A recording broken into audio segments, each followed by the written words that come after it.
Welcome to our solution for the two-sum problem. This is a classic problem in algorithm design, and it's a great example of how to use a hash map to solve a problem efficiently.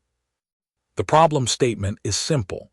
Given an array of integers and a target sum, find the indices of the two numbers that add up to the target sum. We're assuming that each input has exactly one solution, and we can't use the same element twice.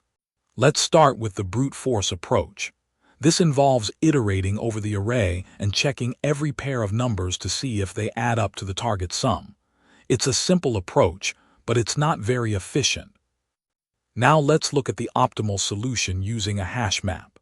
This approach involves iterating over the array and storing the numbers we've seen so far in a hash map. We can then check if the complement of the current number is in the hash map, and if it is, we've found the solution. Let's go through the steps of the optimal solution. We start by initializing an empty hash map, and then we iterate over the array.